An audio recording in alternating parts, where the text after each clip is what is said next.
welcome to HyperNews, a new part of the channel delivering you sci-fi news in 5 minutes or less. This segment of the channel will be published about every week, but some weeks may be skipped if not much happens in that week. Also, some episodes may be longer than 5 minutes if there's so much that happens in that week that it cannot be fit into one 5-minute segment. So here's how HyperNews works.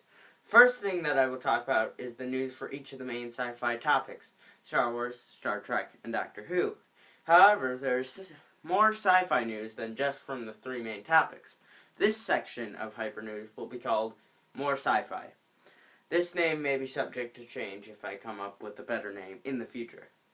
Every main topic will have its own section that will only have news on this specific topic. Another thing that will be included at the end of HyperNews will be a fun facts section that will rotate between the three main topics: Doctor Who, Star Wars, and Star Trek. So, let's get started.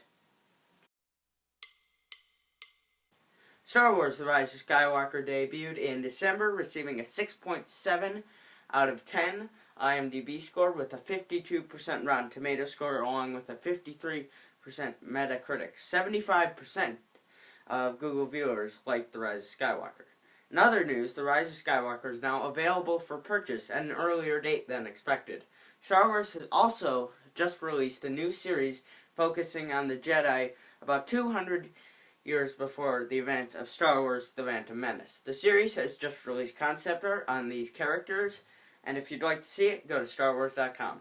In other news, multiple new Star Wars action figures from Hasbro have just been released and will eventually be coming to a store near you. There's also a book based on the final Star Wars Skywalker Saga movie, which delves deep into the art behind Star Wars: The Rise of Skywalker. In other news, the Clone Wars final season has begun, and you can watch it now. But is it really the final season? Not much is happening in the world of Star Trek. However, many articles have been released about which Star Trek episodes to watch during this public health crisis. Season 12 has wrapped up to mixed reactions within the Doctor Who community. As with Star Trek, multiple articles have been published about which Doctor Who articles to watch during these times. Not much is happening with other sci-fi, but there are many articles on what to watch during this time. Explosions you see on the surface of Crate are made entirely out of paper. Thing that I did not mention today, leave it down in the comments below, and I will try to fit them in next week's video.